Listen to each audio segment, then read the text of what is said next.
এই যে মেরিন ড্রাইভের আসল মজা হচ্ছে এখান থেকে। হাই কি অবস্থা, হয়ে গেছে একাকার অবস্থা। তো ওইটাও সম্ভবত প্রবাল দ্বীপ, ওইখানে ওই যে কালো কালো দেখা যাইতেছে সাগরে, তারা এই জাল দিয়ে মাছ ধরে। কি মাছ এগুলা? এটা তালার বাসা বলে পার্শে মাছ। রিজুখাল, ইনানি বিচ সবকিছু পাড়ি দিয়ে আরেকটু সামনে এগোতে পৌঁছে গেলাম নির্জন এক সৈকতে, যেখানে নেই কোনো ভিড়, নেই কোনো কোলাহল।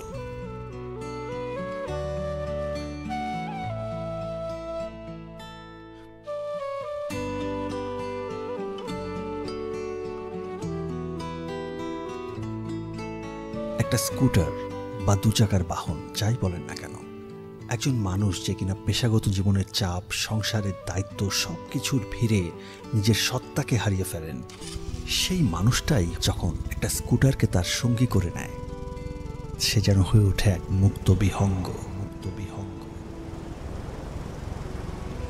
পাহাড়, সমুদ্র, বন, শহর সব পেরিয়ে সে খুঁজে নেয় নিজের ভেতরের আরেকটা মানুষকে।